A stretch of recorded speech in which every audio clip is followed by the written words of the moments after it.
حضرت حسن مصنع علیہ السلام کا تذکرہ پاک ہے اور ہمارے ساتھ ملک کے معروف سناخواں میرے چھوٹے بھائی جناب محمد اسد ایوب صاحب موجود ہیں. آپ کو خوش آمدید. السلام علیکم. اور آئیے آپ کو لیے چلتے ہیں کتاب الشفا کی جانب. کھانے میں برکت شامل کرنے کا عمل آپ کو بتلاتے ہیں.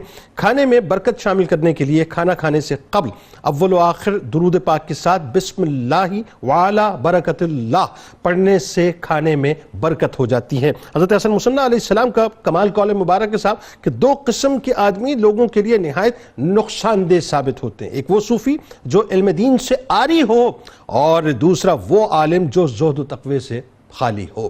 روزنامہ 92 نیوز میں ناظرین آج مضمون ضرور پڑھیے گا حضرت حسن مصنع علیہ السلام کے حوالے سے. ضرور فالو کیجیے گا, فیس بک پیج کو لائک کیجیے گا, یوٹیوب چینل کو سبسکرائب کر کے بیل آئیکن کو ضرور کلک کر لیجیے گا. آپ وہاں موجود ہیں یا موجود ہیں مل کے نعرہ لگائیں گے, لیکن اس سے پہلے تجدید عہد وفا لا یؤمن احدکم حتی اکون احب الیہ من والدہ وولدہ والناس اجمعین. اللہ تعالیٰ آپ کا, ہمارا, ہم سب کا, پاکستان کا اور امت مسلمہ کا حامی و ناصر ہو. آمین.